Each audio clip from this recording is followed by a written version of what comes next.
rooms in the U.S. Capitol. I'm going to make an opening statement and then introduce our guests and give them an opportunity to say some words, and then we'll just have a good conversation. One of the things I most enjoy about hearings, when we actually have hearings, but also on roundtables, is to see how we can develop consensus. And I especially like working with difficult, complex, sometimes contentious issues, and using a panel to help provide us with consensus and hopefully a series of options and maybe a path forward. And this is one of my favorite things to do, and we're delighted that you're here to help us with this. We'll have other senators coming in and out. We're voting right now on the floor, and once that's done, I think we'll have a couple of people show up. And we have other hearings going on, but I think there's going to be a fair amount of interest in this. One of my guiding principles in life, Hal's heard me say this before, but one of my guiding principles in life has always been, in adversity lies opportunity. It's Albert Einstein. And I always look at problems, I look at challenges, and I say, let's put together a team of smart people and figure out how we can work together to address that challenge and overcome it. And I really do believe in adversity lies opportunity. So Abraham Lincoln once said that the role of government is to do for the people what they cannot do for themselves, to do for the people what they cannot do for themselves. Government has many roles, as you know, but to me, one of the most important roles is to create a nurturing environment for job creation, job preservation. When you've got that going for you, the rest, at least in my business, is actually a lot easier.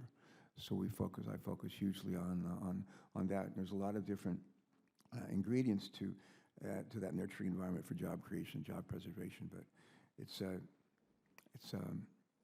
I think a real important thing to do. I was governor for 8 years, from '93 to 2001, and more jobs were created during those 8 years than any 8-year period in the history of the state of Delaware.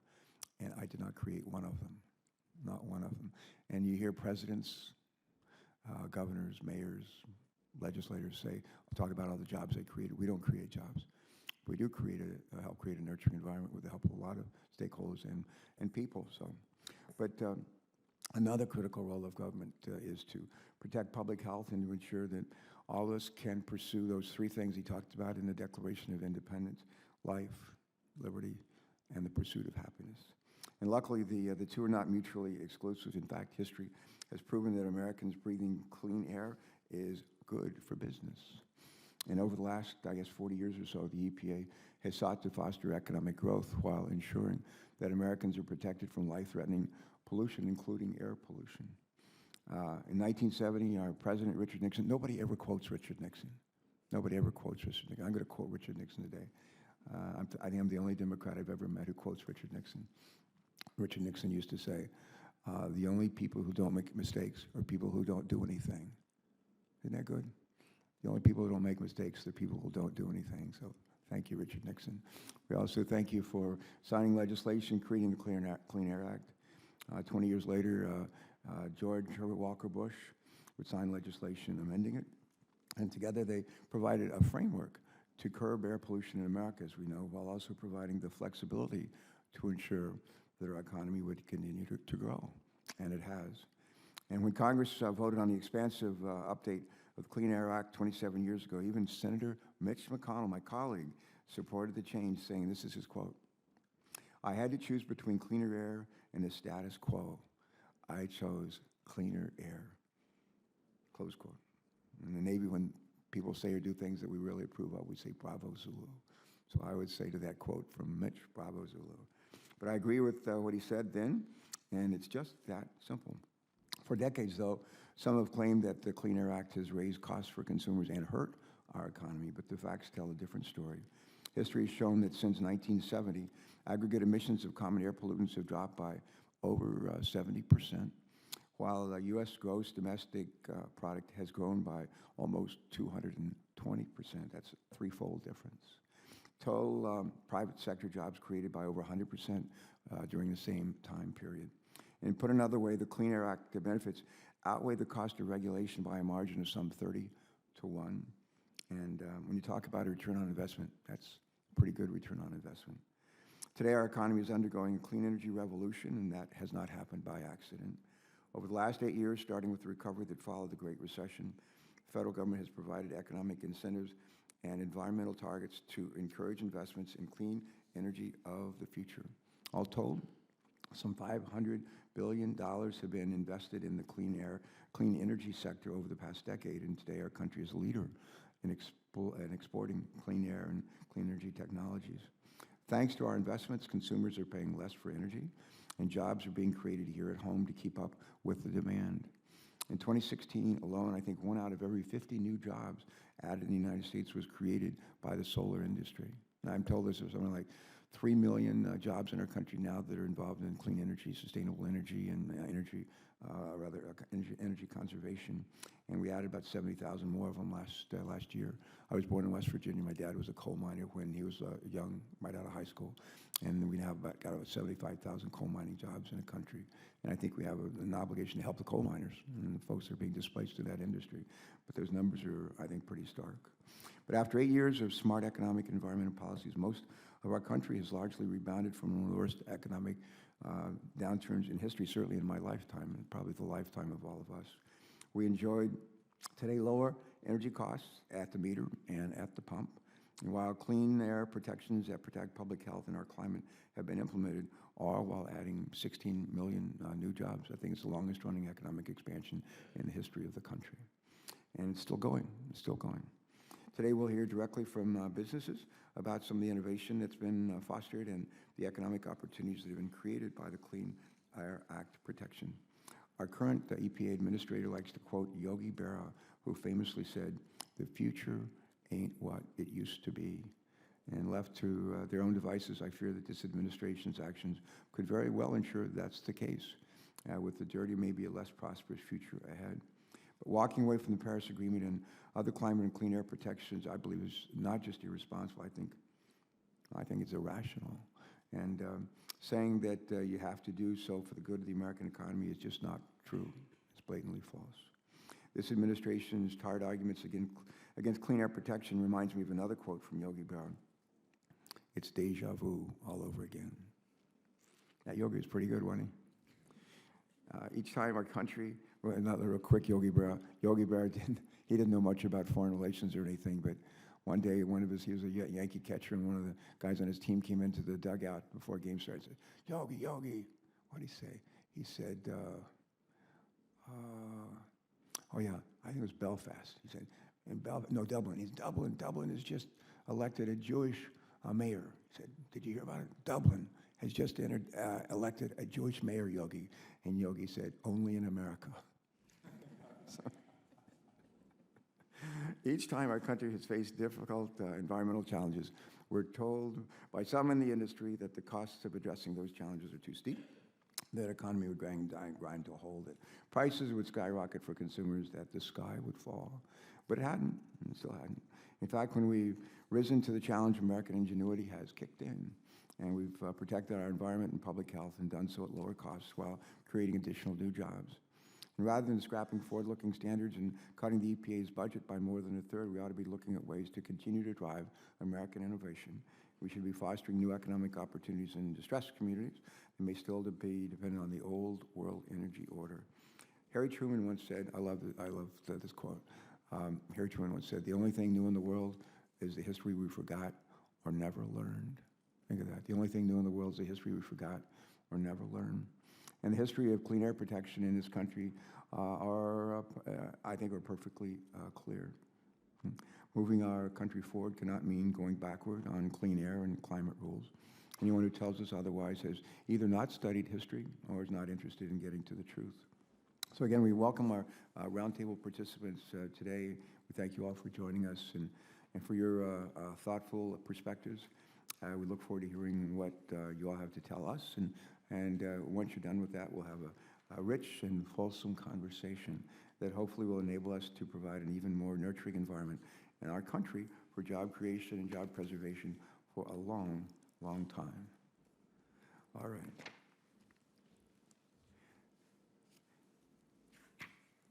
Now I have introductions.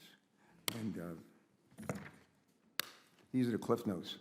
these are really cliff notes because for each of you, we could give very long introductions and probably should, but for the interest of just getting to your comments, I'll be fairly brief.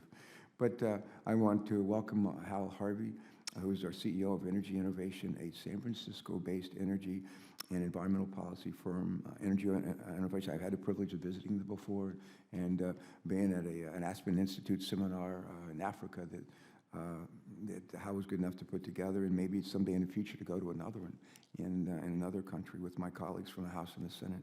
But Energy Innovation delivers high-quality research and analysis to policy makers around the world and across a range of jurisdictions to help inform their energy policy decisions. He's also president of the board of directors of the New Land Foundation, chairman of the board of MB Financial Corporation, and vice chairman of Scientific Advisory Board for Mercator Climate Center. He's also a senior fellow for energy and environment at the Paulson Institute, and awarded the Heinz Award for Environment in 2016. Mr. Harvey has over 2 decades of leadership supporting climate, advanced renewable energy, and energy efficiency policies, including serving on energy panels appointed by former President George Herbert Walker Bush and President Clinton, and publishing 2 books and dozens of articles. He's also a father. How many kids do you have? 3? Do you have any daughters? Do you have one that goes to Johns Hopkins? And did she go by the name Thea? Yes. Had dinner with her and her dad and another friend just last week in San Francisco. What impressive young lady. Next we have Michael. Is it Backus? Do you pronounce it Backus or Bacchus? Okay, the right way. Who is Senior Vice President of Ameresco, a leading energy efficiency and renewable energy company. He's a member of the founding management team of the 17-year-old publicly held company. Mr. Backus has over 26 years of experience in the energy industry and been at the forefront of the strategic development of renewable energy assets. And as a pioneer in the renewable energy industry, he drove and completed some of the earliest agreements that helped to shape the protocols and the markets in those states that first implemented renewable portfolio standards. And ever since, he's driven the growth of Ameresco's renewable energy portfolio to become one of the leading energy service providers in North America. Is that true? Oh, good. Mr. Backus is instrumental to Ameresco's corporate strategy planning and global business growth. Over the course of his career, he's written a number of articles and most recently published in Distributed Energy magazine. I will not ask you about your children, but I'm sure if you have them, they've turned out well. Next, we have the real Tim Johnson. And Tim Johnson and I served together in the House. We were both at-large congressmen. And we're fraternity brothers, too. So it's and close friends in the Senate. I call him every year. He's left the Senate, but he had a really bad stroke about 10 years ago, almost died. And he lived and went on to be reelected. He's one of my favorite people. So when I saw your name, I thought, good, Corning. Thought this is good. I thought about... There are advantages to having a common name. Oh, it sure is. There sure are. That's why I never use my name when I'm trying to make a reservation or something. This is Joe Biden calling in. No, I use my name. Next, Dr. Tim Johnson, Director of Emerging Regulations and Technologies for Corning Incorporated. Dr. Johnson is a well-known expert on emerging mobile emissions regulations and technologies and helps develop strategic positioning for new products. Dr. Johnson is active in various advisory and ad hoc committees with international government agencies, universities, private organizations, and is a frequent speaker at international technical conferences. Dr. Johnson has been with Corning for 31 years and 20 years in his current position. He's a 4-time recipient of the Lloyd L. Withrow Distinguished Speaker Awards from the Society of Automotive Engineers. Also received California's 2009, is it Hagen-Schmidt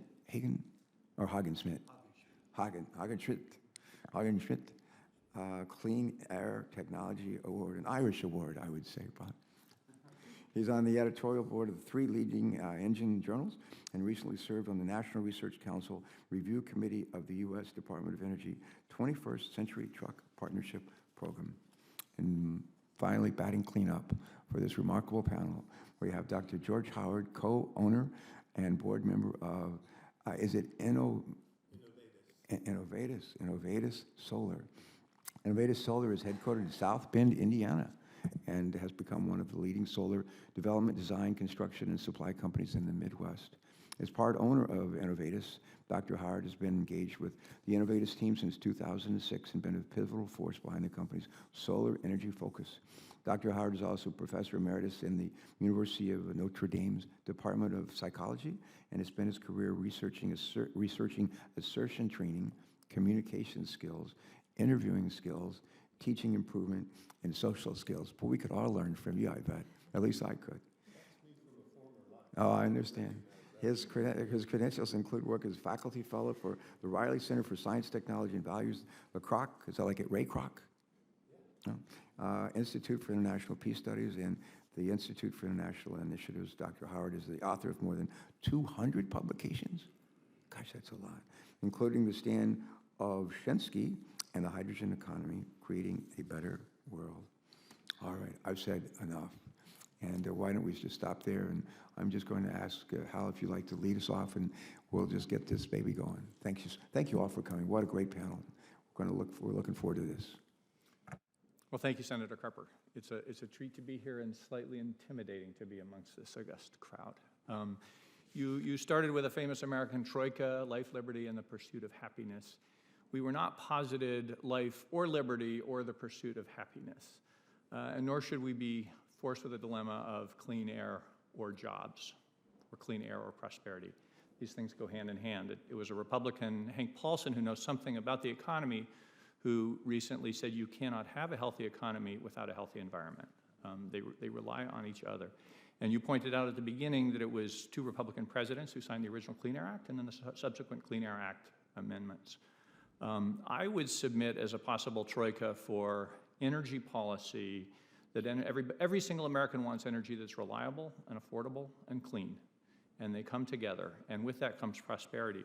We've prepared for everyone here a fact pack on what's happened with the Clean Air Act and what's happening with clean energy, and this is very carefully researched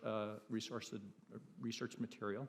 So I won't go into it, I won't delve into it, but I will offer just a few quick thoughts about the kinds of policy that really does capture both prosperity and clean air at the same time. And I would include in this climate protection, because we have an obligation to our kids and our grandkids and to future Americans to not let this country significantly and dramatically deteriorate as a consequence of neglect on this topic. We have studied energy policy in dozens of jurisdictions across the U.S. and in many other countries, and have landed on a small number of precepts that drive prosperity and a healthy environment at the same time. The beginnings of wisdom come from understanding technology learning curves. I've had the good fortune to sit on presidential review panels for DOE research under both Republican and Democratic administrations and for Secretary of Energy. For most technologies, as you learn more science, more engineering, and more deployment, the price goes down. And these learning curves are something akin to magic. They lay out, in fact, the guidelines, the outlines of a smart relationship between the government, what the government can do, and what the private sector can do. And if you think this partnership is something new, one merely needs to take a look at some of the most important technologies we have today. Think of fracking. We had 3D seismic imaging invented at the Department of Energy. Fracking itself was developed in a project between the U.S. government and George Mitchell, the famous oilman. Directional drilling is another U.S. federal invention. The turbines that run the metal in the turbines for our gas turbines that are incredibly efficient, the best in the world, came out of U.S. military aeroderivative programs. I would argue, if there's time, that there's not a single significant energy technology today that hasn't been born out of some kind of partnership between the private sector and the public sector. So the question is, how do you get those partnerships right? What's the best role for the federal government? How do you capture the magic and the power of the free market, even as you drive it towards those 3 social goods of clean, reliable, and affordable? I mentioned learning curves. In the early days of technology, when we have a lot to learn, you need vigorous R&D. The U.S. energy R&D apparatus is second to none in the world, but it's badly in second or third or fourth place compared to where it should be, and we will be outmatched soon. We spend less than 0.5% of our energy bill on R&D. That's pathetic. That's less than we spend on potato chips in America. We spend roughly 10% of our IT budget on R&D and close to 20% in pharmaceuticals. So 1/2 is the wrong number. Of course, you have to run that R&D well, and again, I've laid out some precepts in this fact pack about how to run R&D well, but there are best practices in managing R&D. And I have to say, under Secretaries Chu and Moniz, this country has had spectacular advances in the way we manage R&D. This is not a partisan issue. This is informed by what the most successful companies in America do in terms of stage gating and peer review and so forth. I will go quickly because I know my 3 minutes are up, but just the 2 more bits here. The next part of the learning curve is when you have something that's commercially viable but not yet fully competitive, but where the societal benefits are great and where there are further price reductions that are foreseeable.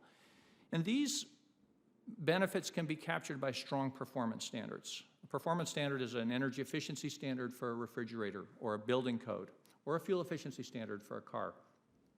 Good performance standards are transformative. Houses in California use 80% less energy post-code than pre-code. That's money. That's almost $1,000 a year, total energy savings in Californians' pockets. That's prosperity and clean energy side by side. There are many examples of good performance standards. There are also examples of bad performance standards. The best ones set a clear target, an aggressive target, have continuous improvement. You don't want to set a plateau because that's a false element. Then they need to be price finding and technology finding, and they need to be wrapped up in regulatory certainty because companies have to organize their R&D and their production facilities and their marketing around long-term targets. But if you do those things, if they're done by the Department of Energy or the state, they unleash a spectacular innovation. So performance standards have been the biggest winner by far in simultaneously delivering prosperity and clean energy. The last is economic signals, and when something is close to competitive, then the right kind of economic signal, it could be a carbon cap, it could be a tax, it could be a fuel tax, can tip it over the edge. And these should be set carefully according to the specific benefits those technologies confer in terms of human health or in terms of environmental protection. These are not random numbers. The United States prosperity, here we go again, was significantly built because of Eisenhower and other Republican presidents' interstate highway system, which was financed off of a gas tax. That's a highly precise approach to a specific national goal. And there's no reason we can't replicate that in building the next generation's prosperity. And there's no reason why we shouldn't. So I would submit for your consideration, and I'm sure we're going to hear fascinating stories on how, for example, Corning has developed spectacular technologies and prospered from air pollution strategies with vehicles exactly along these performance standards. So I will leave it at that. I've got more to offer if useful down the road. Good. As a leadoff hitter, you're batting 1,000. Thank you. I better leave then. Michael? Senator Carver and any other distinguished guests, I want to thank you for the opportunity to join you today. Amoresco works with public and private sector to implement economic and environmentally compelling energy projects to improve infrastructure, reduce emissions, reduce operating costs, essentially make folks more competitive in their own environment, and revitalize the near and long-term sustainability of building and facility assets. Along the lines with what Hal just said, I think we've seen some... No. We will by the end of the day. Yeah, exactly. The question is who's paying. But along with what Hal said, I'll talk a little bit about some of the things we've done that had not been for the Clean Air Act and some of the things that have promulgated from it never would have come to fruition and did not cost the public any monies. My 17 years with Amoresco, my responsibility has been developing energy projects driven primarily by the air pollution policies promulgated under the Clean Air Act. These projects are comprehensive in nature, advanced energy projects such as landfill gas and biogas to energy facilities. We've developed these throughout the country, 18 plus states. In the case of landfill gas energy, we use landfill gas as a fuel to generate electricity, heat, and recently renewable natural gas. Landfill gas is a natural byproduct of the decomposition of organic material in landfills, with its primary component being methane, that which you find in natural gas. Methane is a potent greenhouse gas that is 28 to 36 times more effective than carbon dioxide at trapping heat in the atmosphere over a 100-year period. According to the EPA, municipal solid waste landfills are the third largest source of human-related methane emissions in the United States, accounting for approximately 15.4% of these emissions in 2015, a huge, huge number. If uncaptured, as some have proposed in the past, if uncaptured, landfill gas would escape into the atmosphere, contributing greatly to greenhouse gas emissions and local air pollution.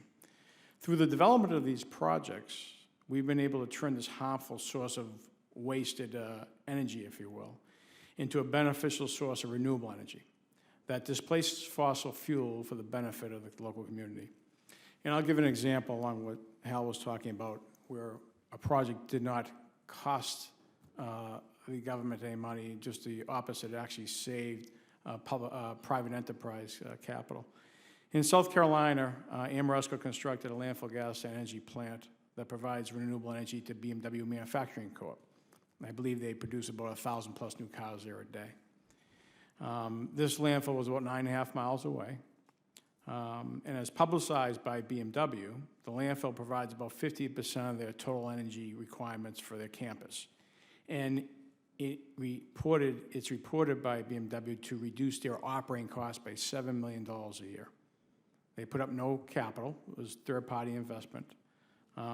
It created local jobs to construct and operate the facility, reduced their operating costs, making them more competitive in the market, all while positively impacting the environment by reducing carbon dioxide emissions by 92,000 tons per year. That's the equivalent of planting over 23,000 acres of trees per year, which is roughly 30 times the size of Central Park in New York City per year. In Delaware, your home state, Ameresco has developed and owns and operates 2 landfill gas energy plants in a public-private partnership with the Delaware Solid Waste Authority and the Delaware Electric Cooperative. Our project generates more than 10.6 megawatts of renewable energy, serving over 6,000 homes annually. In addition to serving the citizens of Delaware renewable energy from a local resource that was not being utilized, it was just being flared and destructed. The project also assists the cooperative with voltage support, mitigation of congestion on the transmission system, and improves the efficiency of the power system through the reduction of line losses. These benefits, line losses. So instead of bringing the power in from another state and having the power, or if you would, you'll have losses along the way. It's local energy. These benefits add to the resiliency of the cooperative system at no additional cost to the citizens of Delaware. Again, it was a public-private partnership. In addition to traditional renewable biogas facilities, Ameresco has developed advanced energy projects by generating cellulosic biofuels under the Renewable Fuel Standard Program, for which the Clean Air Act provides the legal foundation. Back in 2008, we developed the first project of its type in partnership, again, with the San Antonio Water System. This was early on in the Energy Policy Act, and it took some time for the market to develop. Thus, not many projects were viable at the time. But through the government as a market maker, if you would, and expansion and extension of the Act through the Energy Independence and Security Act of 2007, the market began to evolve and become more dynamic, generating viable clean energy projects coupled with a more robust group of active stakeholders. For instance, in Phoenix, Arizona, under, again, another public-private partnership where the government puts no capital in, we are constructing one of the nation's largest wastewater treatment plant biogas energy renewable facility of its kind in the U.S. The facility will process raw biogas generated in anaerobic digesters, which is not being utilized, into renewable natural gas that we can transport anywhere in the country that we want. It will be sold to the vehicle fuels market to essentially create green gas, if you would. This biogas is a mixture of various gases that produced through the decomposition of organic matter delivered to the wastewater treatment plant to the benefit of the cities of Phoenix, Glendale, Mesa, Scottsdale, and Tempe.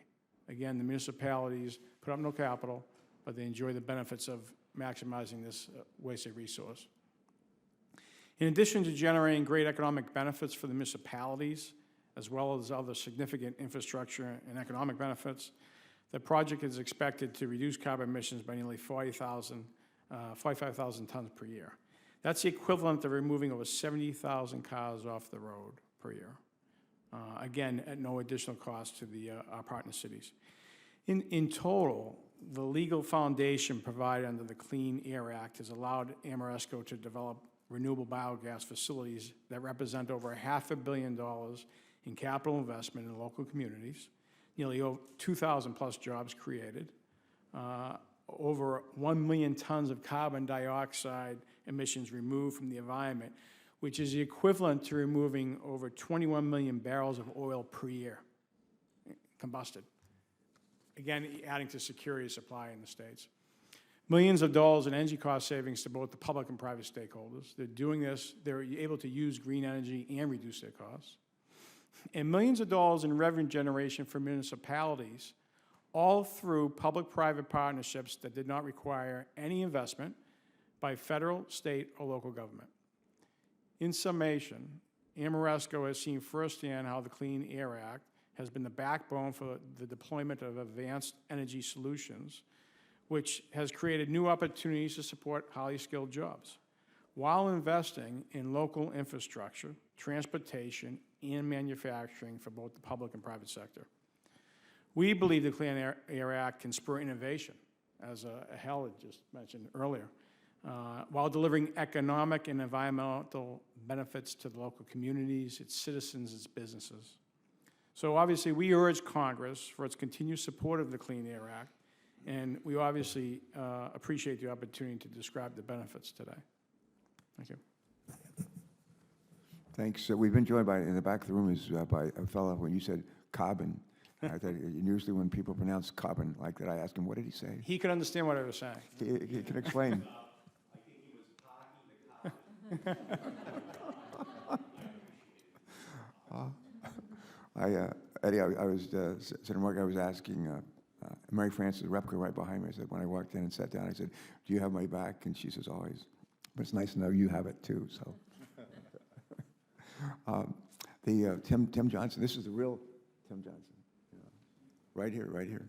And from Corning. And we've already introduced him, but I just would ask you to share with us what you'd like to do. Thank you. Yep, thank you. Thank you. Senator Carper and Senator Markey. And he doesn't like to get too close. Senator Markey doesn't like too close to our witnesses. And members of the audience, a pleasure to be here today to tell you about international competitiveness and the regulatory Clean Air Act and how it played on international competitiveness. Corning Incorporated is a materials company, and we're more than 160 years old. There's not too many companies that have a 160-year history. We're headquartered in Corning, New York. That's where our R&D center is. Little tidbit, we have nearly the largest per capita concentration of PhD scientists in Corning, New York. Los Alamos, I hear, is #1. We have 3 manufacturing facilities located here in the United States in this division related to the catalytic converter. 2 are in Irwin, New York, right outside of Corning, and 1 is in Blacksburg, Virginia. Corning pioneered the substrate technology on which catalytic converter is built. The catalyst is held by this ceramic honeycomb substrate material. And it was developed to meet the requirements of the Clean Air Act back in 1970. And it was a very competitive arena back then with many, many companies, multiples times larger than Corning, competing for that market in that ceramic substrate, and we won. Today, virtually all of the cars in the world leverage this technology, which is really quite a significant contribution.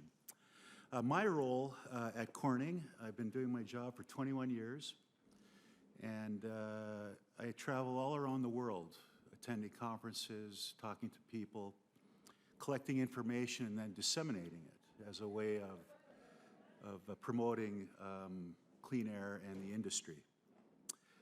Since being in this job, vehicle tailpipe pollution has dropped 98%. Say that again. Since 1997, vehicle tailpipe pollution has dropped 98%. Fuel consumption has dropped 25%.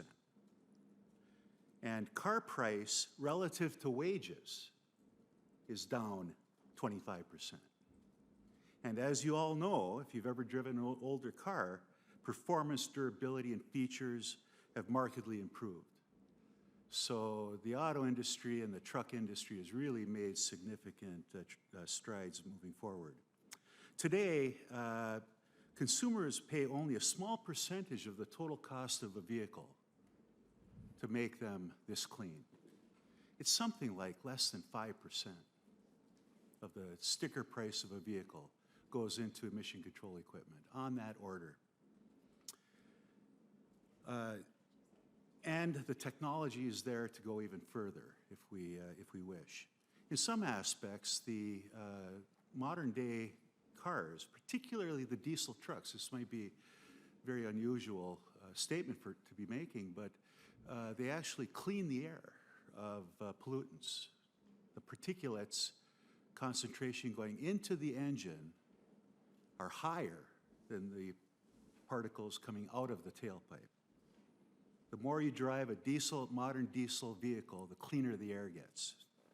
It reminds me, I was visiting a food processing facility in southern Delaware a couple of weeks ago. We have a big poultry industry, and we raise a lot of corn, soybeans, and stuff to feed the chickens.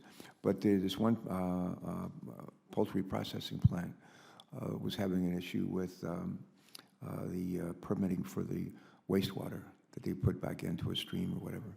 And as it turns out, one of the things they told us is that the quality of the water, the effluent that they put out, is actually cleaner than the water that they bring up out of a well. Yeah, sounds like this is like similar to that. That's interesting. I'm here today to describe how progressive U.S. regulations have enabled Corning to compete very effectively around the world, and especially in China. Every regulatory change every regulatory tightening of the emission standards drives innovation.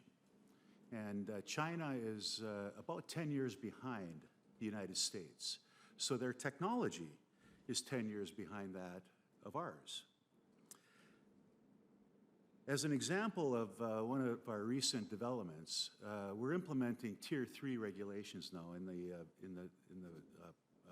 light-duty vehicle market.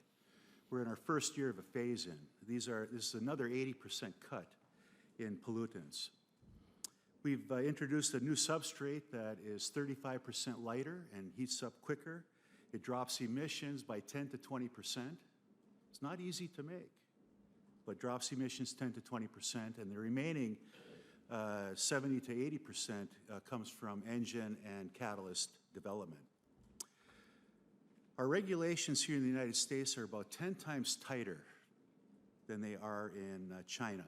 And that is China in 2020, not China today. So even though we have the same international competitors in China as we do in India and United States and Europe and Japan and China and Korea, China is unique because they have their own catalyst and substrate manufacturers. So we have to compete directly against them.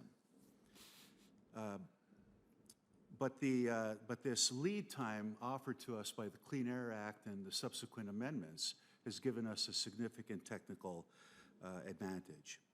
In the early days, when China was beginning to tighten down, they realized that this technology was advanced and needed, so much so that the Chinese government permitted Corning to build the first wholly owned manufacturing plant in China.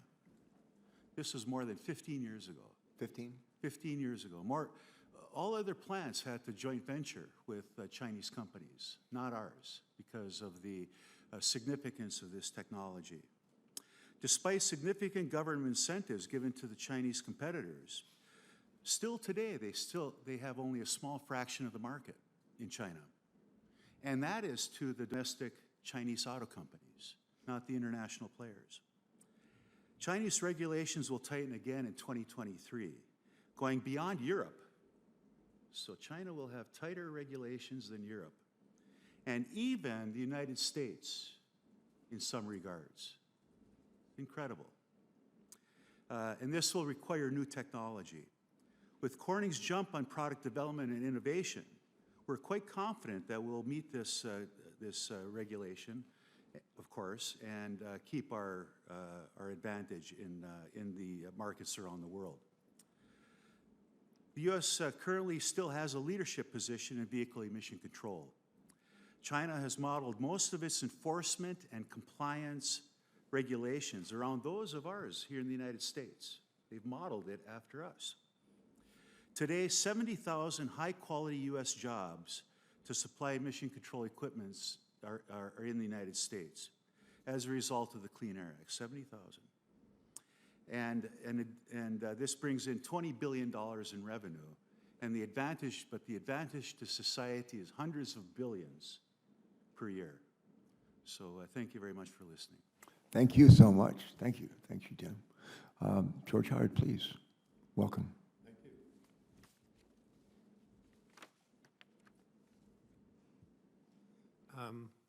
Thank you for inviting me to be here. Since I'm arguably the oldest person in this room, I wish all of you a mid-career crisis.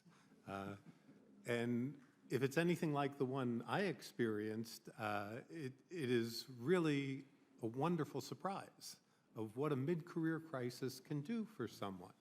I was 60 years old when I stopped professing and started working in the world of solar. And that has been the most interesting shift in my life. And I'd like to say, I was a pretty good professor, in all modesty, but what we're doing in solar is infinitely more important than what I did as a professor. For the first time... You had this midlife crisis, what, 2 years ago, did you say? Say that again? You had this midlife crisis 2 years ago? Yeah, okay. All right, thank you. For the first time ever in 2016, solar was the top source of new generating capacity in the United States, representing 39% of new installed electric capacity. To my mind, this achievement is due to two significant factors. First, of course, is the Clean Air Act. Over the last several decades, we've gone from a dirty, non-renewable system for generating electricity to the beginnings of a totally clean and renewable electricity generating system of the future. Without the Clean Air Act, we might still be at the starting gate in our race toward a better energy future. The second factor in solar's meteoric rise is the Swanson Effect. I had a graph, I don't know if it was passed out to you guys, I hope so. And this is the Swanson Effect. It's been very, very well known for a long time. The graph shows the decline in the price of solar from 1977 to 2013. The graph ends in the year 2013 with a solar cell price of 74 cents per watt. I was told this morning that the price of solar cells is now down to about 42 cents per watt for the single largest cost of all solar installations that Innovative Solar develops and constructs. So we're in good shape and we're getting better. And this is really important because our motto is every solar panel that's installed makes the world a better place. A quick reflection of the impact of solar's progress is that there are currently more than 250,000 American jobs in the solar space. Virtually all of them are well-paying jobs. I like to give my Notre Dame students the following thought experiment. Here it is. Calculate the exact amount of pollutants that would be averted if we replaced every car, truck, bus, and so forth in the United States with electric vehicles. What would your answer be? It turns out it's a trick question. Given the complex interconnectedness of life in the 21st century, if we are talking about a pre-Clean Air Act electrical system, the answer is 0. The many millions of electric vehicles would not reduce pollution one iota, in part for the reasons you just talked about, but a more fundamental part of it is that installing a super efficient component, like electric vehicles, into a largely polluting system, the pre-Clean Air Act electricity generating system, produces no overall change in pollution.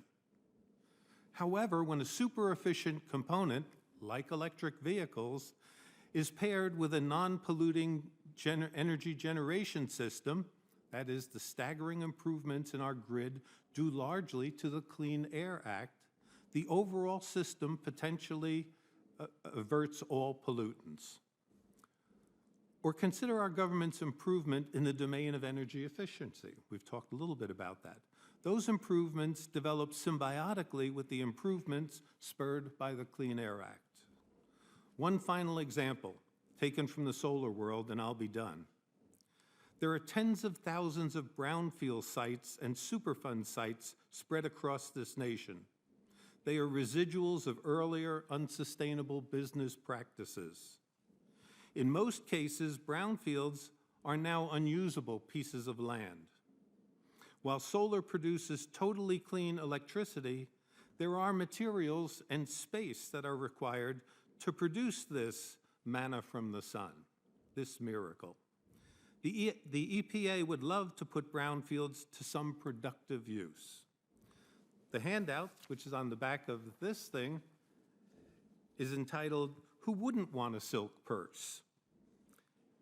It's an Innovative Solar employee's analysis of a recent installation in Kokomo, Indiana. You've heard of win-win deals? Well, this is a staggering 7-win deal. Read it and smile. If Duke Power and the city of Kokomo are the project's parents, then the EPA, Innovative Solar, Altera Power, and the Clean Air Act are the project's proud grandparents. This represents public policy at its best, policies that make all of us winners. 9 years ago, Tom Kanczewski and I founded Innovative Solar. That was my midlife crisis. We both had successful first careers. Tom's in freight securement, and he knew how to run a business, and mine in higher education, and I didn't know squat about how to run a business. We believed every solar cell installed made this a better world for all of us. We wished to help create a better world.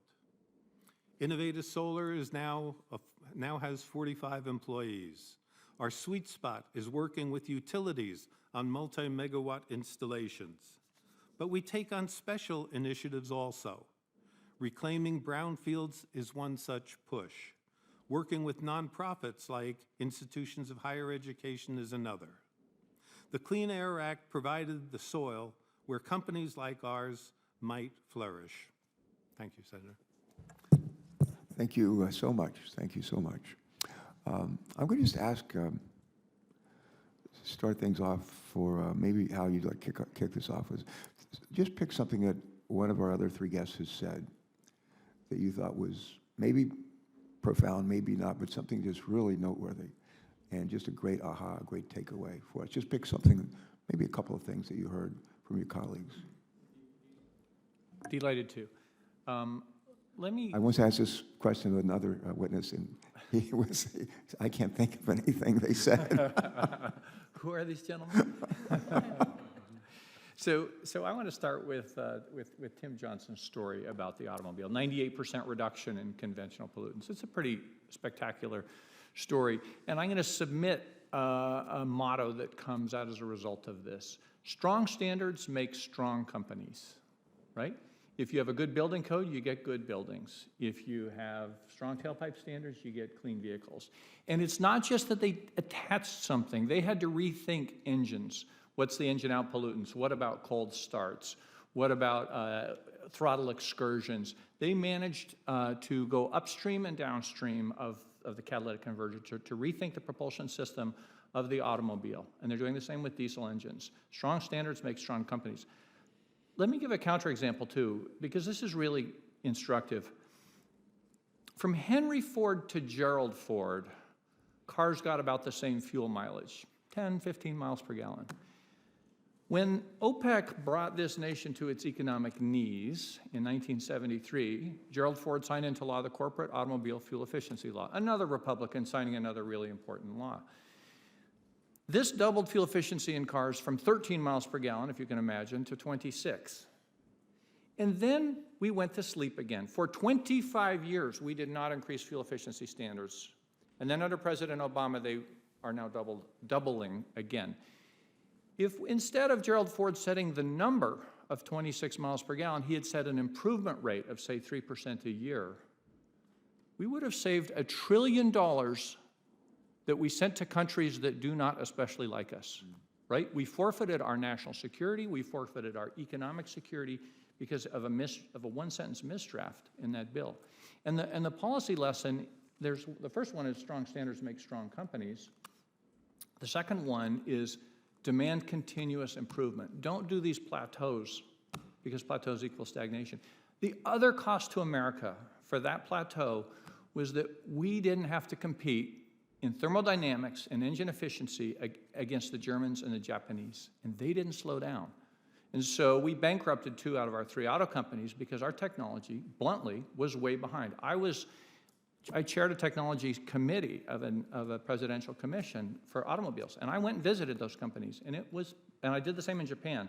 This is before they went bankrupt. It was embarrassing. It was scary. What year, what time frame? 1997. So if we had strong standards and if we set them for the long term and if we continuously tighten them, it generates, makes strong companies, competitive companies. We need to remember that. Great, thanks. Before we do what I asked her to do earlier, to react to and just to put spotlight on something that one of your colleagues has said, could we just stick with this for just a second? Maybe y'all could help us out on this. We're in a situation where a new administration would like to go in and maybe modify our CAFE law from 2007. And there's we're going to ramp up to fuel efficiency standards. And there's a question about what do we do beyond, say, I don't know, 2025. And we're looking for a way to provide some certainty and predictability for the auto industry, which they very much want. We want to do so in a way that we're respectful of California and that states that are aligned with them on their tailpipe standards and so forth. And we're trying to figure out a way through this. And is this something that any of you have been following? And if you have, any advice you have for us of how to thread this needle and to have what, I don't know if it was you, Tim, somebody's mentioned a win-win-win-win-win-win-win-win, 7-win situation, but we're looking for at least a 3 or 4 here. And any thoughts on how to get there? Let me give you one perspective. We're, of course, in a world economy, competing against international companies. And but the regions, the markets in the world are regulated regionally, locally. Europe has their greenhouse gas regulations, China, India, Japan, all of them. And they're generally harmonized. So technology that is developed for the United States or Europe is leading, is pertinent elsewhere. So if we bow out of these standards, it might have implication. But I'd like to focus on China. China has a concerted policy. It's harmonized. Let me give you an example. The solar industry in China is very strong. They're requiring charging units at every new parking spot in parking ramps, apartment buildings, and office buildings for charging electric vehicles. They have a very aggressive. Do you know if they're doing anything with respect to fueling stations, like for hydrogen for fuel cell vehicles? I don't know. Okay. I don't know about that. They have mandates. They're implementing a new energy vehicle mandate, which is very, very aggressive. It's 20% plug-in hybrids in 2025 and 40% in 2030. And I talked to one of the leaders of the road mapping committee that pulled together that mandate.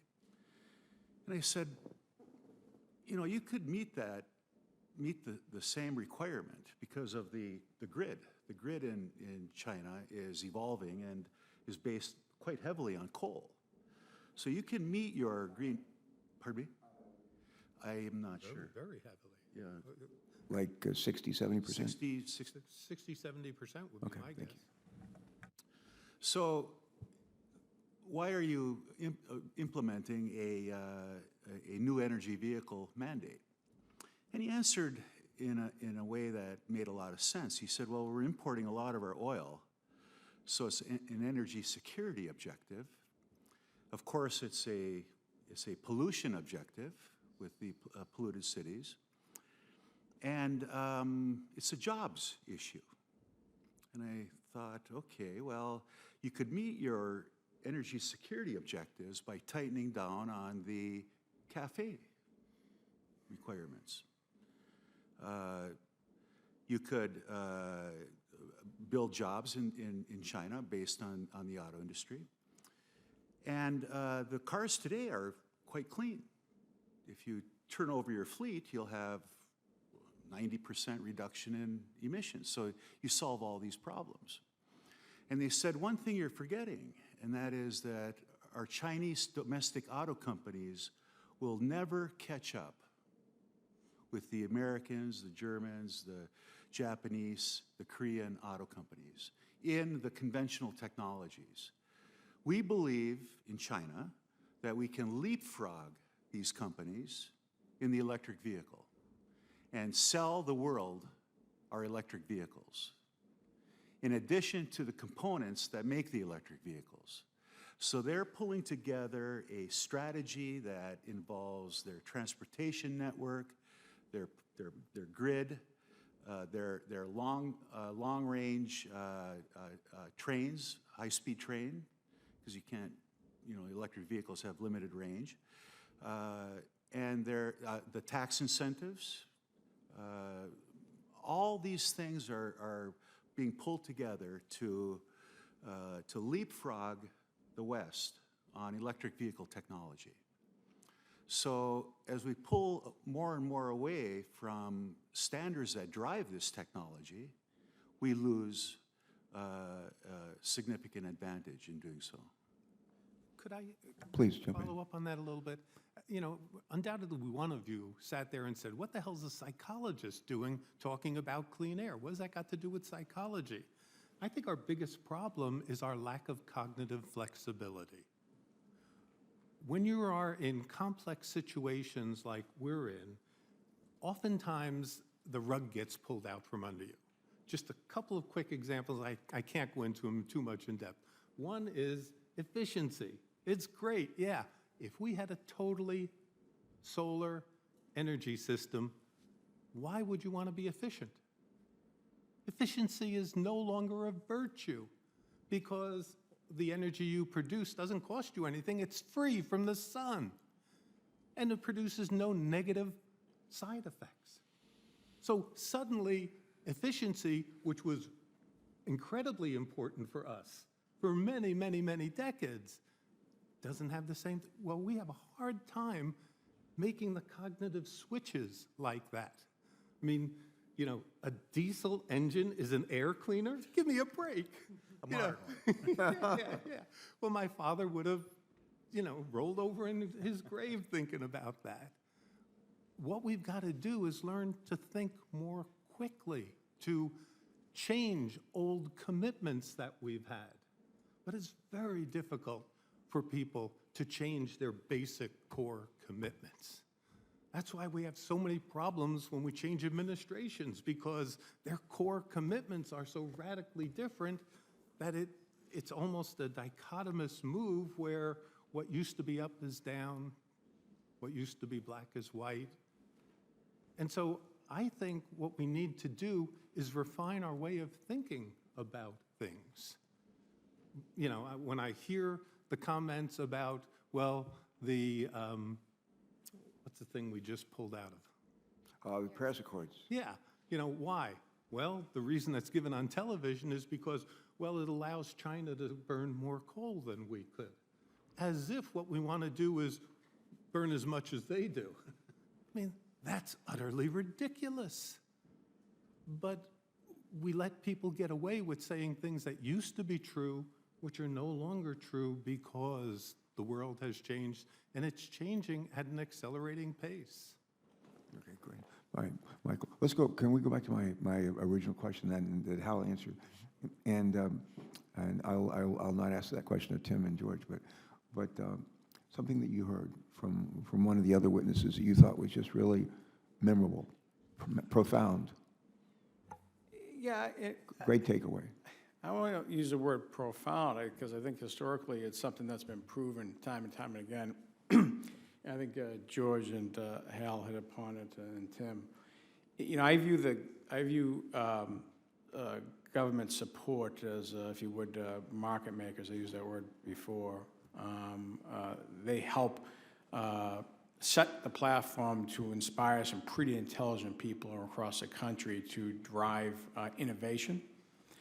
And what we've seen time and time and again is if these things are put in place to give folks incentive and some foresight to come up with innovation, we not only see some amazing products and services be produced that are used for many other things besides what they're originally produced for, but we see the cost being driven down. Now, I'll use George's business line, solar, as an example. When solar started to really take form, we were seeing costs of $2, $3 a watt installed. And now we're seeing projects that are getting delivered for under $1 per watt. And efficiencies have gone up, by the way, they're producing more. And what the government is slowly, if you would, starting to let the baby walk on its own 2 feet. And I think you need some support through legislation like this to help the industry walk. And then once it does, it can take off and run. And that's one of the things I found to me compelling. And that's something that's been proven historically time and time and again. I mean, I think like my son took one of my sons took the SATs the other day, and he had to go get a calculator because his calculator was broken. And I think the calculator was far more complex. I'm a mechanical engineer, and I had a pretty intense engineering calculator. And the one he bought was far more intense than anything I had, and I think he spent $6 on it when I was spending obviously a lot more. So innovation will reduce the cost and make us more competitive in our own marketplace. $6, that's less than I paid for my slide ruler when I was in high school. Okay. Senator Markey has worked on a lot of great legislation in over 30 years in the House, and one of the things that my recollection is he worked on in the House was legislation, I think, with Dianne Feinstein, Ted Stevens over here. I worked on a little bit as well, as we call it, updates on fuel efficiency standards. And in order to try to make sure that the industry was able to make the mark and for the higher standards that we're setting, we did a number of things in the federal government. One, we said we were going to provide a tax credit for folks who buy these vehicles that have this kind of technology that gives us the performance and the air emission quality that we're looking for that's helpful. So we had a tax credit. We had We provided some help on the R&D side, as you know, through Energy Department, RPE, DARPA. And we also helped make the market. We said we're going to buy some vehicles to help make the market. Well, what are some other things that we could be doing, and from our side, from government side, to be helpful in these, to encourage the innovation, but also to make sure that when we do, the private sector steps up, that they're successful. Anything come to mind? Those are just 3 examples from one experience. It's something that Eddie worked on a lot. I did too. I'll give you a quick one. Outlaw money from politics. In Indiana, we are controlled by coal. We are a coal state. And we got muddling around with our energy utility regulations. And at the last minute, in a bill, State Bill 309, we did away with the ability for any company to write a PPA, power purchase agreement, okay? Probably 48 or 49 of the 50 states have that in their regulations, so you can do it. What it means is, if St. Mary's College wants to put in a solar installation, and Innovative Solar says, hey, their creditworthiness is good, they're a good off-taker of electricity, and they want to do it. What we'll do is own the solar system, and they'll buy the electricity from us, and eventually we'll sell them the system. Well, you cannot do that in Indiana now, as of 2 weeks ago. Whereas in almost every other state, you can do it. Okay. And, we talked about Henry Ford and all. Well, the Ford Motor Company was the 3rd Ford Motor Company. 2 of them went under. It was the 3rd one that finally became the thing, because they got incredible opposition from people who made buggies, horse and carriage buggies, who were the moneyed interests of the time. Right now, I think if we were up to the lawmakers, they'd write good laws. But when special interests get in there, it gets messed up a lot. Okay. Anybody else have an idea? And then I want to yield to Senator Markey. Go ahead, please. Michael. Yeah, I think for us personally, it's time, and this is a hard one for you to control. But one of the things I find is that you've promulgated some great legislation that's allowed us to create innovation. But there are some things that if there's a short window on what we can see, we're hesitant to make that investment. As I mentioned, back in 2008, we invested millions of dollars into something that ultimately would address the renewable fuel standard. That is under debate as we speak. And we're doing that right now. We're investing more cap onto that. But if we can't see out far enough to see what is going to happen from the government perspective in terms of the legislation in place or how the EPA will act, we're hesitant to make any material investment because ultimately it could go away. So it's not an easy thing to solve, but I think any time the legislature can set things in place that give people some, can see out 3-5 years as to where the market is, that makes things a little bit more palatable to make a significant investment. That might be one thing that can help. Okay, good, thanks. Senator Markey. Thank you. They outlawed power purchase agreements in Indiana? It's 1938? Where are we? Huh? It's just absolutely. 2 weeks ago they It's did. unbelievable. Yeah. That's unbelievable. So, so this is going to be a difficult era, but I think in the end it's going to be jobs created that kind of make the difference. So how many employees do you have at Amoresco now? 1,100, yeah.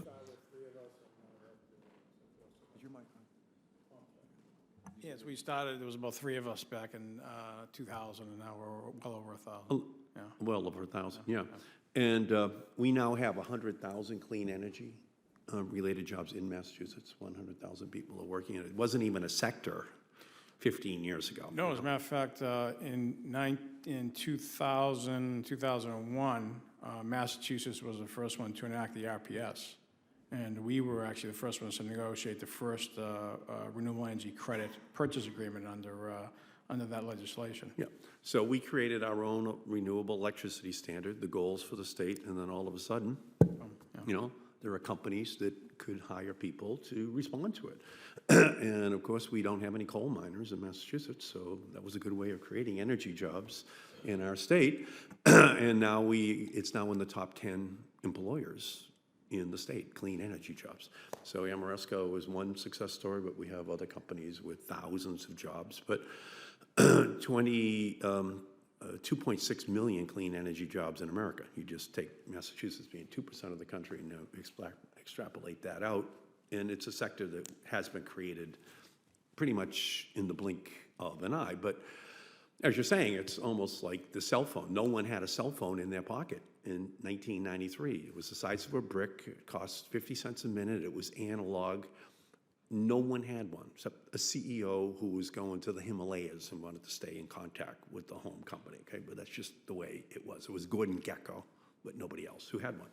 And today, like you're saying, your son's, iPhone is a computer in his pocket, and that all happened to defy conventional wisdom at the moment at which the revolution was about to begin. And of course, a lot of people lost jobs in the rotary dial phone industry, and the equivalent in telecom of the buggy whip, industry. Or let's put it another way: when they invented talkies, there were 10,000 piano players across America in every one of the silent movie theaters in America. So that was 10,000 jobs lost, But we boldly moved on to talking pictures, and see what could we do to create jobs in that industry as well.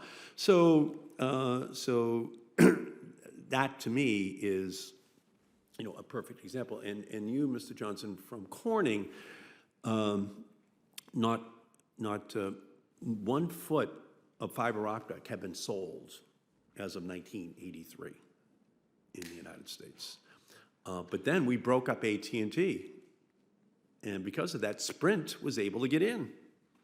And Sprint then purchased the global supply of Corning fiber.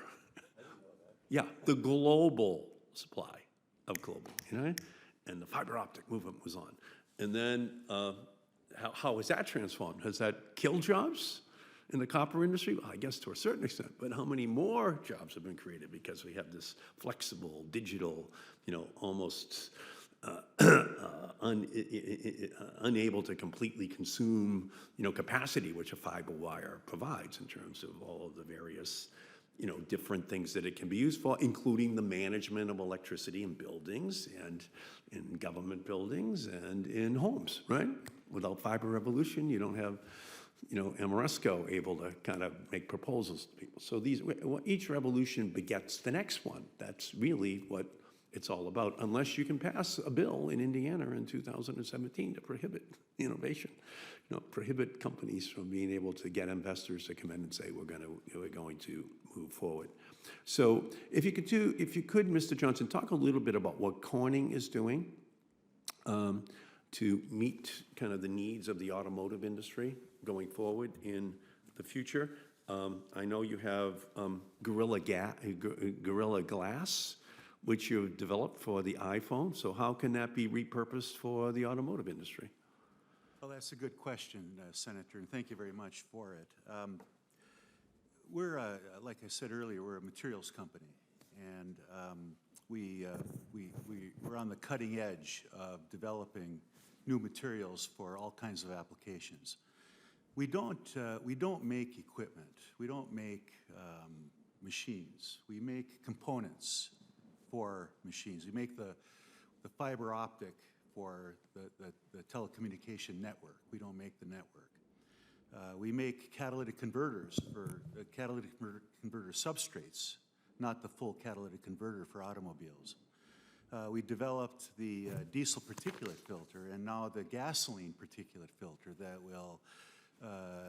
that are and will be removing the major toxins from exhaust gas.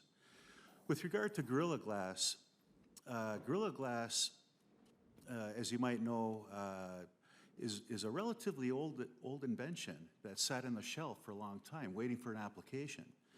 And when Stephen Jobs wanted a hard cover glass for the iPhone, he came to Corning, and we developed this specifically for that application. And of course, almost all of your cell phones, all of your touch screens have Gorilla Glass. And now we're expanding it into the automotive market. And it offers significant lightweighting to the vehicle glazing or the glass on the vehicle.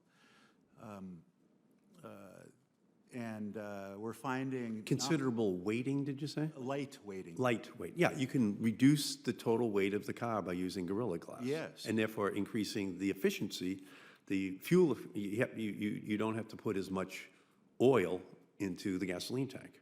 And this is particularly advantageous to electric vehicles, because if you take out weight in an electric vehicle, you require less battery. You require less battery, you have less weight. Perfect, And it's a perfect spiral.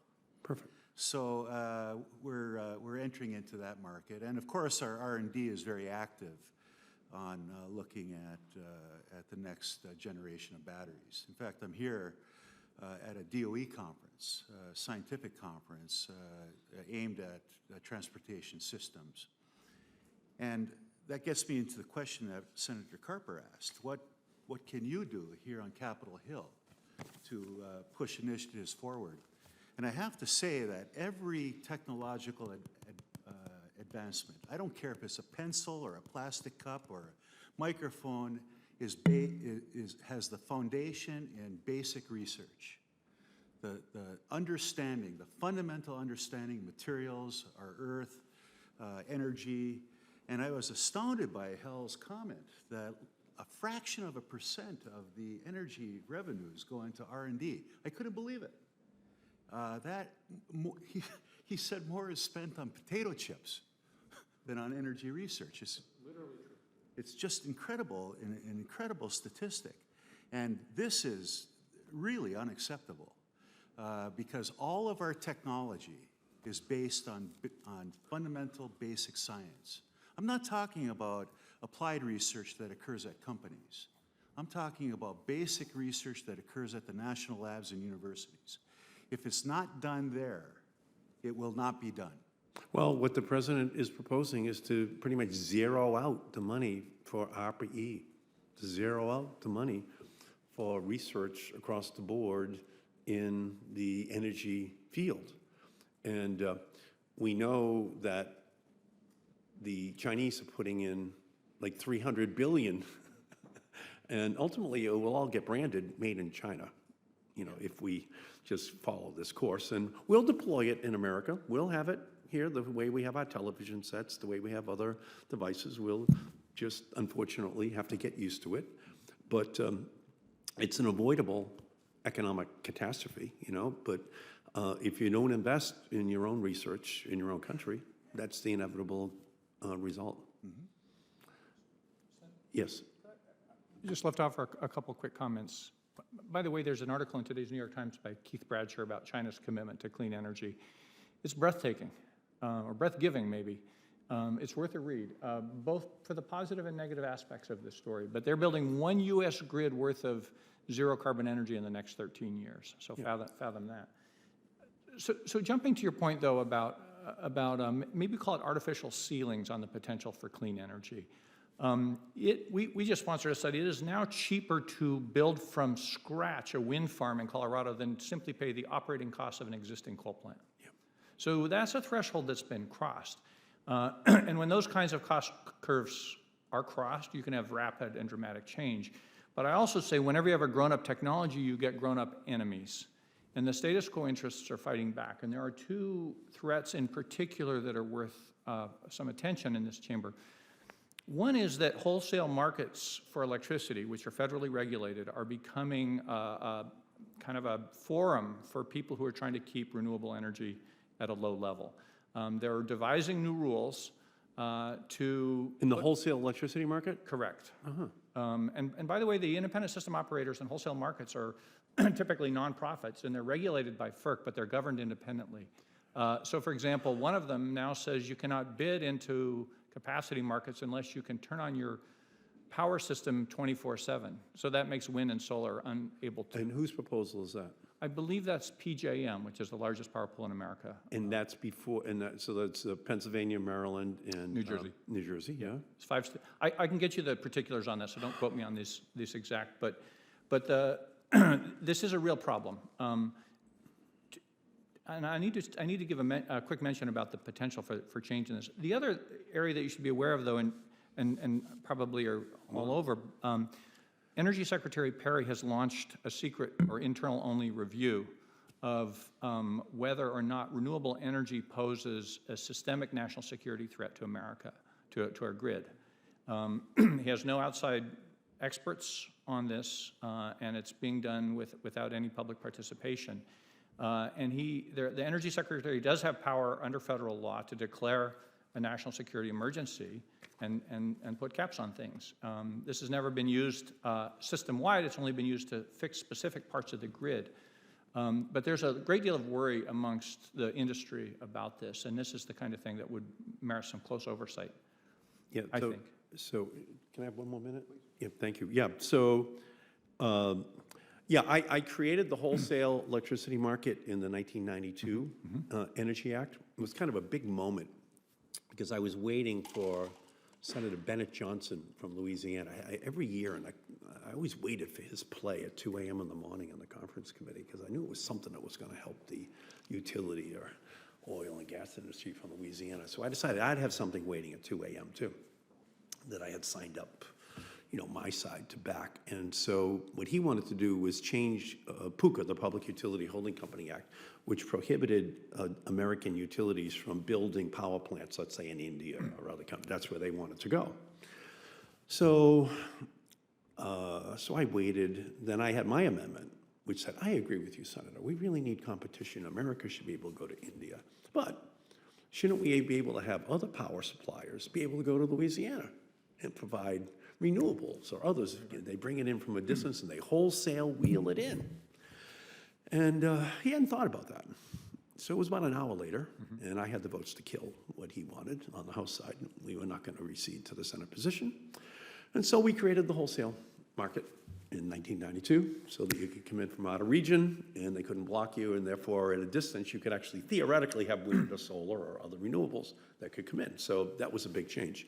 And what we also did, Mr. Bacchus, is I kind of created this DSM market in the 92 law as well so that we could start to create. What year was your company started? What 2000.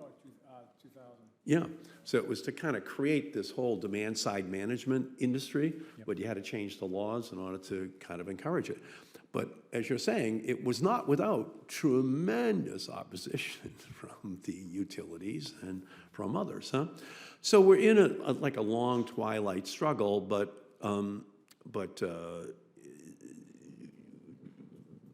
we now have real jobs. 2.6 million people employed in the clean energy sector. And so what we're going to have to do is figure out how to get that organized politically, and to get it up and get it active and bring you all together from all sides, because 70,000 coal miners have a louder voice than 2.6 million people.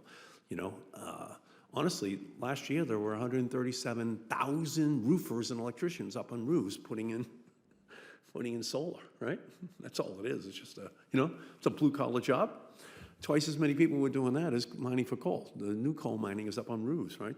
You get the sun to pull it down and to then get it ultimately into the grid and to manage it with energy efficiency and with, other things. So, and we need fiber optic from Corning in order to, manage the whole thing. So, so thank you for being here. We're at a point of maximum vulnerability.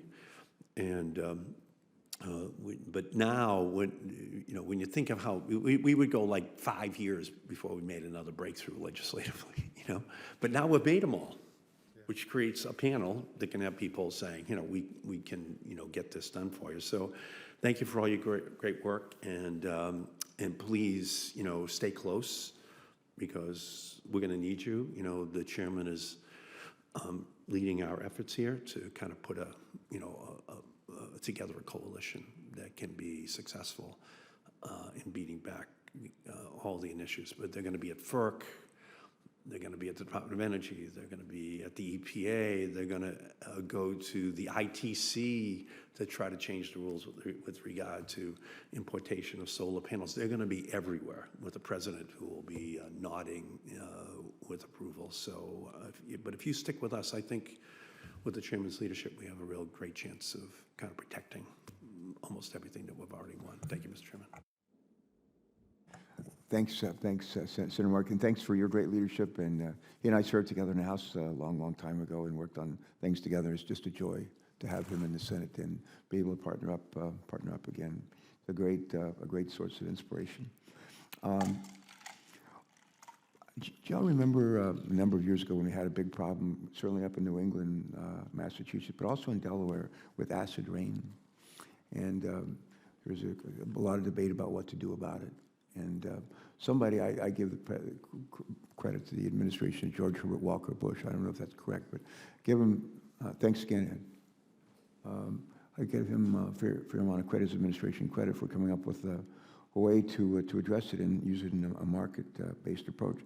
My recollection is they were able to, folks that doubted said, oh, you can't do that, it's going to take a long time, it'll cost a lot of money to do it. And at the end of the day, we put in place a cap-and-trade system that turned out to be really effective.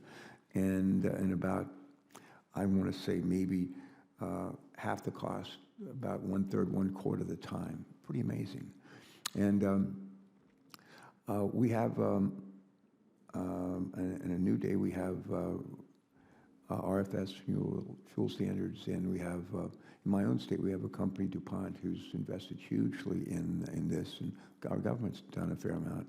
We have legislation that deals with this, as you know, where we said several years ago, we're going to be producing a whole lot of fuel from organic sources, from agricultural sources, and we don't have something we like called credits that we have in the acid rain program, but we have RINs, something called RINs, and they're similar but not exactly the same.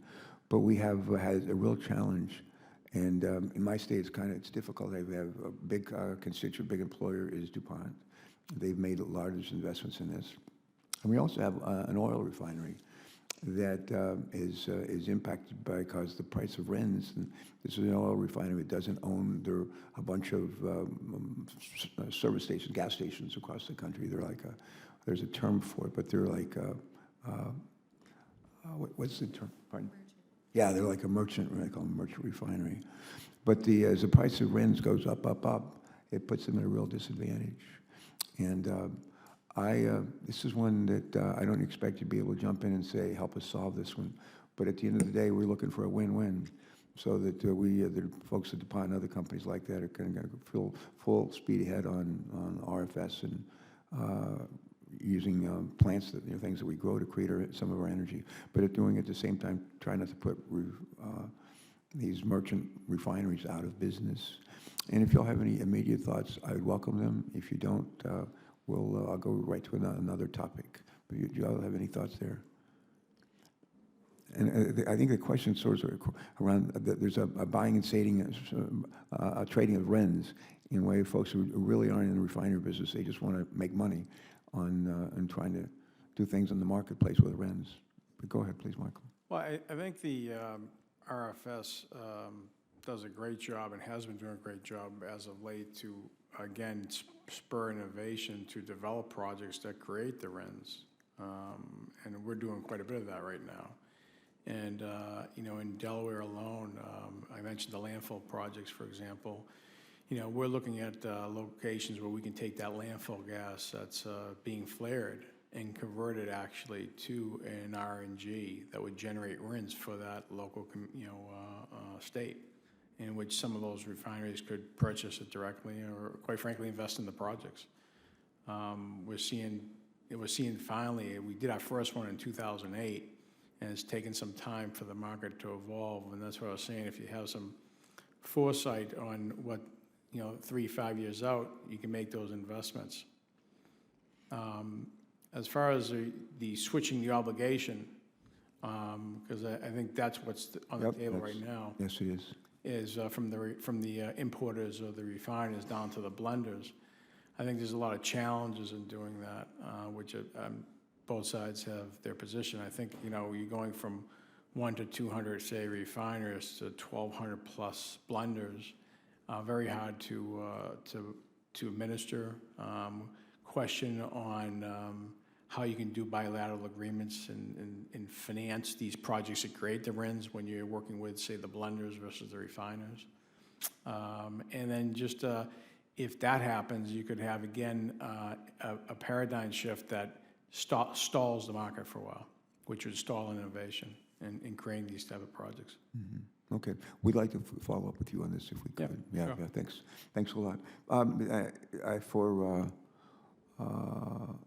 Hal, maybe Dr. Johnson, I just want to build on the point of the acid rain program and how we're able to, address this problem in more quickly, less time, a lot less cost than was anticipated. And can you think of some other examples where this kind of thing has happened, where it's taken a lot less time, a lot less money to actually meet a standard? I mean, we're trying to, Lamar Alexander and I co-authored legislation on the heels of Clear Skies. The administration had something called Clear Skies, reducing SOx, NOx, mercury, SO2, CO2. And Lamar and I came on the heels of that, and it was something called Really Clear Skies. And one of the things that we sought to do was to dramatically reduce mercury emissions. And I remember we had a panel in this room, and we had a number of utility witnesses, and we had one person from Technology Association of Technology Companies, and we're trying to convince the world that we could get to 80% reduction in mercury in a reasonably short period of time. And the folks from utilities were saying, no, we can't do that. The guy from the Association of Companies, the technology companies, said, no, we think we can get there to 80%. We think we can go beyond 80%, and we can do it more quickly. And you know what? We did. They did. But Jill, can y'all think of any other examples where we actually got there faster, more cheaply than a lot of people maybe even thought? All of them. Thank you so much. It's really true. There's a pattern. A regulation or a law is proposed. Economic catastrophe is predicted. Time passes. Technology gets unleashed. Markets do their bit, and we overachieve it dramatically faster and much lower cost. And you can find this pattern with tailpipe standards, as Tim Johnson laid out for vehicles, or the acid rain, which I think was achieved at 10% of the projected cost, and across the board. The trick is to have policy, first of all, that has enough time associated with it that you can do R&D and you can develop new products. It has enough certainty associated with it that you can put real money in. That's technology finding and price finding. If you specify one or the other of those, you end up with a suboptimal solution. But with those four ingredients, magic happens, or the closest thing to magic which we have, which is technological innovation. So there is every single carbon cap that's been passed on Earth has been met far more quickly and far more cheaply than predicted. They're all skidding along at the lowest possible price because it's really cheap to abate carbon in today's economy. It's almost free. In some places, they pay you to do it, right? And so this is the lesson. First of all, we need to get past the myth that clean environment costs us jobs or costs us the economy. That's pure fiction, proved again and again and again. That should just never be repeated. I talked to a pollster who was putting a poll together, and he wanted to ask this question: would you rather have a strong economy or a clean environment? That's the most ridiculous question I can think of almost. Would you rather have life or liberty or the pursuit of happiness? Pick one, right? I mean, this is not the way to do public policy because it's afactual. So of course I know you know all this, but these are pernicious and persistent myths, and they need to be debunked.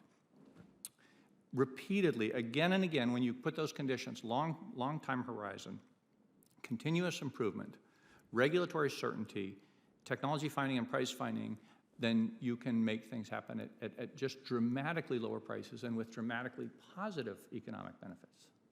Great words of wisdom. Yes, please. Yeah, just to touch on something, someone who says either, you're going to lose jobs or you're going to have a clean environment, they've forced you into a false dichotomy. It's like saying, are you pro-choice or pro-abortion? It's a false choice. It's a false choice. I mean, who here is for abortion? Nobody. You know, we're all anti-abortion, but we're also pro-choice. You know, so when I said we lack the cognitive flexibility, when someone says, where are you on, you know, choice versus abortion? You say, I don't like abortion, and I'm for choice. Well, we're trying to convince people to be here to be in favor of contraception. What? And we're pushing contraception this week. Right. So hopefully we'll have some takers. We'll see. Let me, Please, excuse me, go ahead. Senator, but let me add that once the objectives of a public policy are laid out, and they're stretch objectives, and the foundation is set through the technical community. We have good educational systems, funding for basic research. It's amazing what can happen. So whichever, you know, the cap and trade mechanism for acid rain was very effective. That might work on carbon. There might be a better mechanism, like a carbon tax might be a better way to do it. But to put a price on an emission sets the market forward. Let me give you an example of a technology that I've been looking at now for a couple years. Not in a lot of detail, but it sounds very interesting and it fits in with our current infrastructure. You know, when they tap into an oil field, they extract only 20% of the oil, on average, roughly. The remaining 70 or 80% is stubborn oil. Can't get it out unless you mix it with a solvent. And it turns out that the best solvent is CO2. So if you capture CO2 from the air and inject it into the oil field, it will mix with the oil and cause it to flow, and much of the CO2, in fact most of it, stays in the ground. It's sequestered.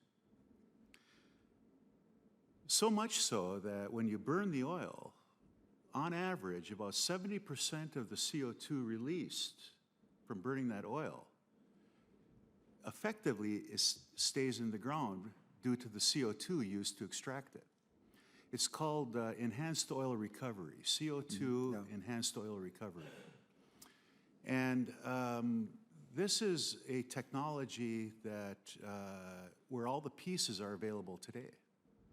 But it costs too much at the current price of oil. So there are incentives that might be needed to get this stimulated. Carbon capture technology. I think the IPCC put it as a foundation of meeting our greenhouse gas standards in 2050 to capture CO2 from flue gas and other places. And we need more work in that area. But of course, this is a bridge technology before we get into a clean energy environment. But we are going to have engines burning petroleum well into the end of the middle part of this century anyway. Airplanes and trucks and rail. And this might be a way to address that sector, other than the efficiency that we're looking at, is using CO2 enhanced oil recovery. And if it's structured properly, there's a possibility that it could be a win-win-win all the way across the board for all the players. All right, good. One of the things I like to do, and when we're having a regular hearing, is ask a panel to just give us a closing comment and just something that comes to mind, something you'd like to reiterate, something you may have said already, maybe heard somebody else say, maybe you want just to introduce something just briefly for the good of the cause. So just be thinking about that. Maybe just one short thought to close out. But while you're thinking about that, maybe just a word of advice on You know, several of you have mentioned the fact that there was a time when clean air was very much a bipartisan issue with former President, I think Ford, Nixon, you know, George Walker Bush. It wasn't always Democrats didn't own this issue. It was actually very much a bipartisan issue. And we need to get back to that. And do y'all have any thoughts? Anybody have a thought on that, how we might make that transition? Sort of like Back to the Future, if you will. But any thoughts? I welcome those. I love your challenge for a closing comment here. I started out saying energy wants to be, every American wants energy that's clean, affordable, and reliable. Those are not Republican values. Those are not Democratic values. Those are American values. We want an economy that generates a lot of jobs and generates a lot of prosperity. We want to take advantage of technology. America has a technological lead. We should not squander it. We should grow it. We want a vigorous private sector. It's part of the magic of this country. Those are not Republican values or Democratic values. Those are American values. There's absolutely no reason why this conversation needs to be polarized. I've never seen a Democratic or a Republican electron. And asthmatic kids don't have political parties either, right? So it's time to reclaim this in new territory, non-rutted territory. It's time to go back to core social values, affordable, reliable, clean. It's time to insist on prosperity and environmental protection hand in hand instead of in opposition to each other. And then it's time to find the policies that let that be delivered as cost effectively and as rapidly as possible. I'm absolutely certain it can be done. I'm an engineer and I've studied energy technology and energy policy my whole life. There is no reason whatsoever. As long as George is... That's pretty close. I'm catching up with the guy. The percentage difference is slipping every year. So there's absolutely no reason we cannot land on a clean energy future that's consonant with and in fact encourages prosperity. That's the thesis of this conversation today, and it's absolutely a fact. And I think we need to work with legislators from both sides of the aisle to have that conversation. Not fall in love with a particular technology, not fall in love with a particular method. Start with these common goals and find the most efficient ways to meet them. There's a lot of common ground. Good. So, Thank you. Thank you, Senator. Any other closing thoughts? And again, if you want to tie your closing thought into this question of how do we make clean air a bipartisan issue, again, that would be fine. But if you have something else you want to, another direction with the closing thought, that's fine too. George Howard. Well, I think we had more of a bipartisan approach in the past because every American legislator had the common good in mind. You know, that what you did was good for your party. Yeah, that's why you were in that party. But in addition to that, you knew that your job was to serve the American people. And for some reason, we've gotten far, far away from that. And if we could do anything to get back to it, it would do wonders, I think. All right, thank you. I'd like to leave with the example of how tight environmental regulations has helped American international companies. I gave an example of how the Clean Air Act gave Corning an advantage in competing in China. I'd like to flip that around and give the example of how tight tailpipe regulations and fuel efficiency standards has, for lack of a better term, helped to protect the U.S. market, to offer a hurdle to imports coming from China and India and elsewhere. And the example that I want to use is in the non-road sector. In the what sector? Non-road. Agricultural equipment, construction equipment, handheld devices, lawnmowers, that kind of thing. Those are, in my field of engine emission control, it's these engines that have the weakest emission standards. I mean, they're polluting much more than cars or trucks on a per power basis. It's incredible. And because of that loose regulation, We are inundated with small engines coming from China and recreational vehicles coming from developing countries. And you may have seen the commercial on television for the red Mahindra tractor, yard tractor. That's an Indian tractor competing against the John Deere. So we don't see an Indian car or truck or a Chinese car or truck here in the United States, because those standards are the tightest in the world, and it's too much of an obstacle for them to come in. But in the non-road sector, we compromised. Back in the early 2000s, we compromised on those emission standards, and now as a result, we've almost lost our small engine industry here in the United States to the Chinese because the environmental regulation was not strong enough. Okay. I like to say that strong environmental regulation is like strong medicine. It doesn't taste very good when you have to swallow it, but it makes you better in the long run. And I think this is shown again and again in the vehicle industry. Good. There's another great quote. I can only get half of it right. Competition is like some kind of medicine. First it makes you sick, then it makes you better. Yeah. All right. Michael, closing thought? Yeah.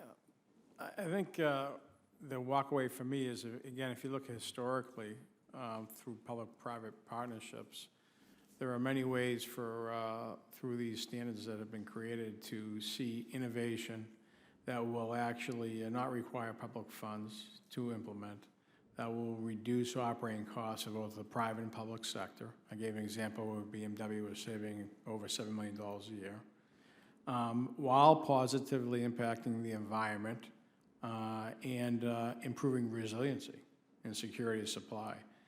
And there's no reason to pretend it's hype. It's been going on for a long time. There are a lot of projects that are out there that just speak to that.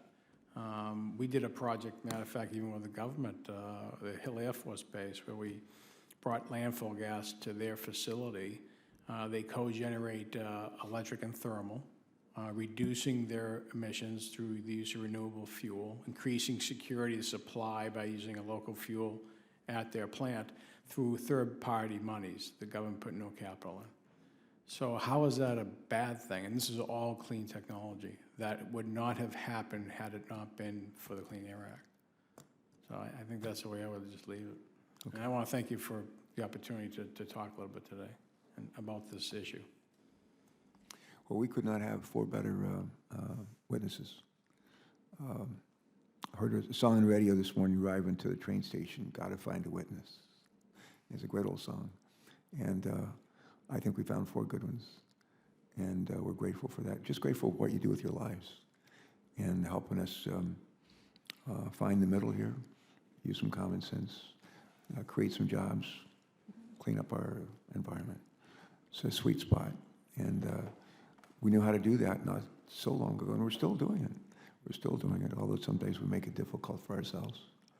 But you've given us a lot to think about and pretty good roadmap. So for that, we thank you. And I've made it, like I just make an executive decision that we're going to double the amount of the honorarium that we're going to pay you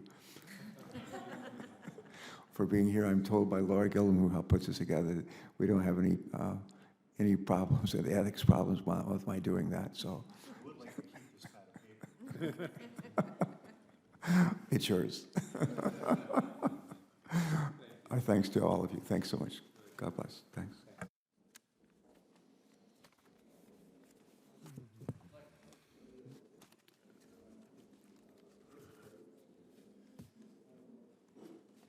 Thank you for inviting us.